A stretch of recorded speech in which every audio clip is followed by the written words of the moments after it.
Власти Иордании начали раздавать предметы первой необходимости малообеспеченным семьям, которые столкнулись с серьезными проблемами из-за карантина. Доставка посылок, в частности с консервами, маслом и финиками, возложена на армию. Военным предстоит передать продукты, купленные за счет правительственного фонда социального страхования, в 30 тысяч семей. Представитель фонда Муса Сбейхи сообщил, что в планах также помочь тем, кто потерял работу.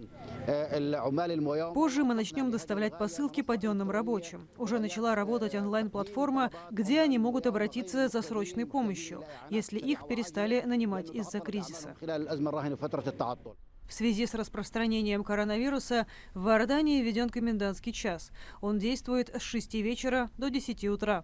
Его объявили после того, как король Абдалла II специальным указом разрешил правительству ограничивать права и свободы граждан. В субботу стало известно о первом в стране случае смерти, связанном с пандемией.